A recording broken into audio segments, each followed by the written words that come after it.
ഏകീകൃത കുർബാന അർപ്പിച്ച വൈദികർക്കെതിരായ അതിക്രമത്തിൽ പ്രതിഷേധിച്ച് സിനഡ് അനുകൂലികളായ വിശ്വാസികൾ എറണാകുളം അങ്കമാലി അതിരൂപത ആസ്ഥാനം ഉപരോധിച്ചു.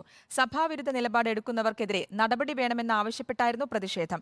ക്രിസ്മസ് ദിനത്തിലെ കുർബാന അർപ്പണത്തിന്റെ റിപ്പോർട്ട് വത്തിക്കാന് കൈമാറി. എറണാകുളം അങ്കമാലി അതിരൂപതയിൽ ഏകീകൃത കുർബാന നടപ്പാക്കിയ വൈദികരെ തടയുകയും പൂട്ടിയിടുകയും ചെയ്തതിൽ പ്രതിഷേധിച്ചാണ് സിനഡ് അനുകൂലികൾ ബിഷപ്പ് ഹൗസ് ഉപരോധിച്ചത്.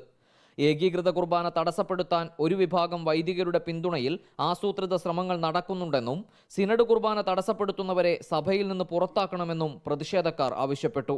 അവിടെ ഒരു വൈദികനെ പൂട്ടിയിട്ടപ്പോൾ ഉത്തരവാദിത്തമുള്ള കൂരിയ ഇവിടെ ഇരിക്കുകയും അദ്ദേഹത്തെ പോയി കാണാതിരിക്കുകയും പകരം അദ്ദേഹത്തെ ഇവിടെ വിളിച്ചു വരുത്തി എക്സ്പ്ലനേഷൻ മേടിക്കുകയും ചെയ്ത തോന്നിവാസക്കാരായ കൂരിയകളാണ് ഇവിടെ ഉള്ളത്.